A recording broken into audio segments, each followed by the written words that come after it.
प्रधानमंत्री नरेंद्र मोदी ने लोहरदगा में विशाल जनसभा को संबोधित किया। रैली में आई भीड़ को देखकर पीएम ने कहा कि उन्होंने झारखंड की रैली में इससे पहले ऐसी भीड़ नहीं देखी। पीएम ने विपक्ष को भी निशाने पर लिया और कहा कि विपक्ष ने हार का ठीकरा ईवीएम पर फोड़ने की तैयारी कर ली है। प्रधानमंत्री जी का स्वागत और अभिनंदन करेंगे। नरेंद्र मोदी जिंदाबाद। प्रधानमंत्री नरेंद्र मोदी ने कल रांची में मेगा रोड शो किया तो आज लोहरदगा में जनसभा को संबोधित किया। झारखंड में मतदान शुरू होने से पहले पीएम मोदी का ये दौरा बेहद अहम माना जा रहा है। मंच से पीएम ने नक्सलवाद पर काबू पाने की बात की तो सर्जिकल स्ट्राइक का भी जिक्र किया। पीएम ने विपक्ष पर भी हमला बोला और कहा कि विपक्ष अपनी हार साफ देख रहा है, इसलिए एक बार फिर विपक्ष ईवीएम पर हार का ठीकरा फोड़ने की तैयारी कर रहा है। ऐसा जन सैलाब इसके पहले कभी मैंने देखा नहीं।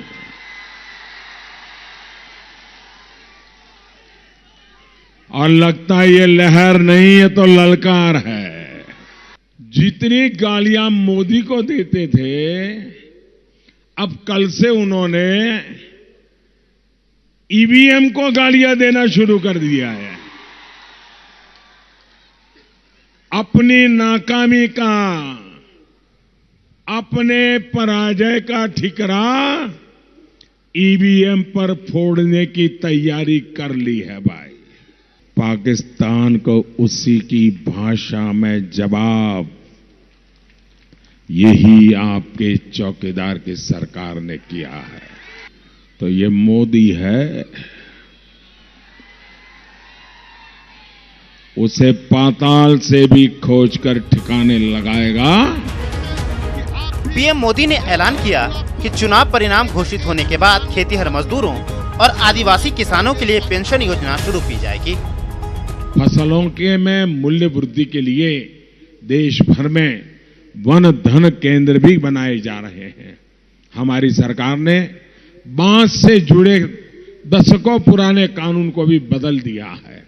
अब आप अपने खेत में भी बांस उगा सकते हैं और उसको काट करके बेचकर अपनी आय भी बढ़ा सकते हैं। साथियों, हम आपकी छोटी छोटी जरूरतों को ध्यान में रखते हुए काम कर रहे हैं। चुनाव के नतीजे आने के बाद भारतीय जनता पार्टी एनडीए की सरकार खेतीहर मजदूरों के लिए, आदिवासी किसानों के लिए पेंशन योजना भी शुरू करने जा रही है। पीएम ने मंगलवार को रांची में अपने रोड शो की भी चर्चा की और बेहिसाब भीड़ से आशीर्वाद मिलने की बात कही। मेरे लिए आश्चर्य था कि जो ये आयोजित किया हुआ 2-3 किलोमीटर का रास्ता था, वहां तो भीड़ थी ही थी, लेकिन राजभवन तक करीब करीब 10 किलोमीटर 1 इंच जगह ऐसी नहीं थी जहां पर पूरा रांची शहर रोड पर खड़े होकर के आशीर्वाद न देता हो। पीएम से पहले सीएम रघुवर दास ने भी जनसभा को संबोधित किया। उन्होंने कहा कि डबल इंजन की सरकार होने से झारखंड तेजी से विकास कर रहा है। केंद्र और राज्य सरकार, ये डबल इंजन की सरकार होने से झारखंड आज विकास की प्रगति पे। अभी भी झारखंड में काफी विकास करने की जरूरत है। और आपके इस रेल लाइन की जो डिमांड थी, रांची से लोहरदगा रेलवे लाइन का ब्रॉड मेज, ये बरसों से लंबित थी। माननीय मोदी जी के शासन में रांची से लोहरदगा रेल लाइन ब्रॉज को जोड़ा गया।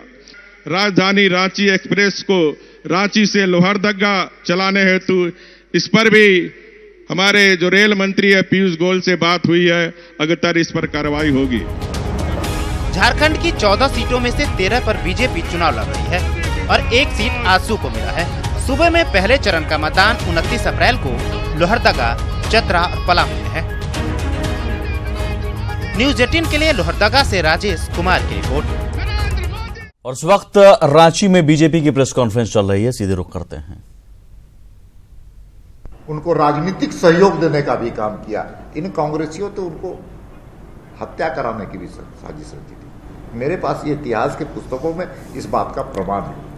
जब बाबूलाल मरांडी को धमकी दी गई है हत्या करने की, आप बोल रहे हैं विरोध। देखिए, लोकतंत्र में हिंसा का कोई दूर दूर तक स्थान नहीं।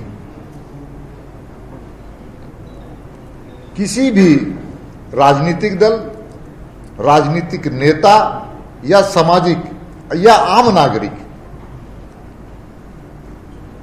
को इस प्रकार की कोई धमकी देती है तो भारतीय जनता पार्टी उसकी निंदा करती है। दीपक जी, सरना धर्म कोड और वनाधिकार जैसे विषय आदिवासियों के दिल से उभरने लगे हैं। बहुत जबरदस्त तरीके से उनकी मांग उठ रही है। आपकी सरकार 4.5 साल से, अब आप कहिए कि राष्ट्रीय इस विषय पर हम अलग से एक प्रेस कॉन्फ्रेंस करके आप सारी चीजों को बताएंगे, फिर नहीं तो विषयांतर हो जाएगा सारा चीज। कांग्रेस का कहना है कि कल जो हुआ मोदी का रोड शो वो कार्यकर्ताओं की भीड़ थी, आम जनता न जाने। कांग्रेस के पास ना कार्यकर्ता है न जनता है, उनके पास तो खाली हथेली और खूनी पंजा है। बहुत बहुत धन्यवाद।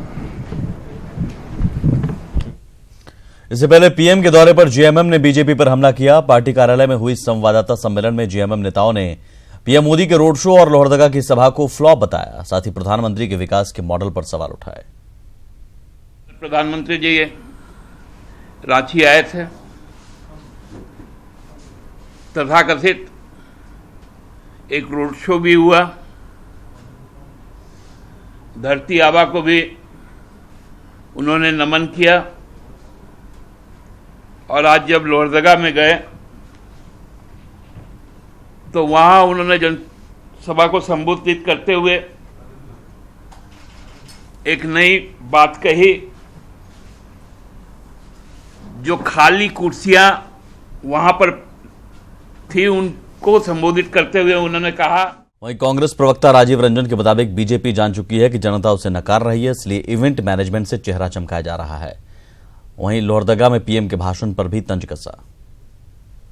इवेंट मैनेजमेंट के जरिए चाहे जितना अपना चेहरे को चमका लें, लेकिन इनका मतदान के दिन इनको जनता नकारने वाली है, ये अंदेशा इनको हो गया है। इसलिए इस प्रकार के आयोजन किए जा रहे हैं। झारखंडी आवाम में इनके आने और जाने से कोई नफा नुकसान होने वाला नहीं है। बीजेपी प्रत्याशी निशिकांत दुबे की पूर्व मंत्री हरिनारायण से मुलाकात पर सियासत गर्मा गई है। ऐसे में बीजेपी और महागठबंधन के बीच तकरार बढ़ गई है। देखिए रिपोर्ट। देवघर के सोनाराय ढाढी में पूर्व मंत्री हरिनारायण सिंह के आवास पर इन दिनों हलचल बढ़ गई है। कोई प्रत्याशी उनका आशीर्वाद लेने आ रहा है तो कोई उन्हें अपना मामा बता रहा है, जबकि कोई दावा कर रहा है कि सैद्धांतिक रूप से हरिनारायण उनके साथ खड़े हैं। पहले गोड्डा से महागठबंधन प्रत्याशी प्रदीप यादव का बयान सुनिए। वो यूपीए के पार्ट हैं।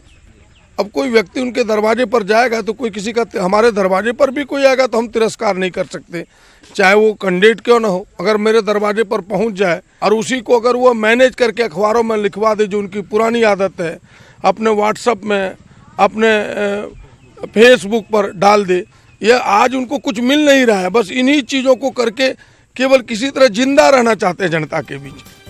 दरअसल बीजेपी प्रत्याशी और मौजूदा सांसद निशिकांत दुबे हरिनारायण से मिलने पहुंचे थे। इस मुलाकात को उन्होंने सियासी से जोड़कर देखने से मना किया, लेकिन इतना जरूर दावा किया कि हरिनारायण दिल से उन्हीं के साथ हैं। पारिवारिक और व्यक्तिगत रिलेशन को राजनीति से ऊपर उठकर देखना चाहिए, और जब परिवार का कोई आदमी चुनाव लड़ता है तो स्वाभाविक है कि वो हरिनारायण जी जो है वो मामा शल्य की भूमिका में होंगे। उनका शरीर भले उस तरफ होगा, लेकिन आत्मा हमेशा हमारे तरफ होगी कि मैं चुनाव जीतूं, और हरिनारायण जी के ऊपर मुझे यही भरोसा है।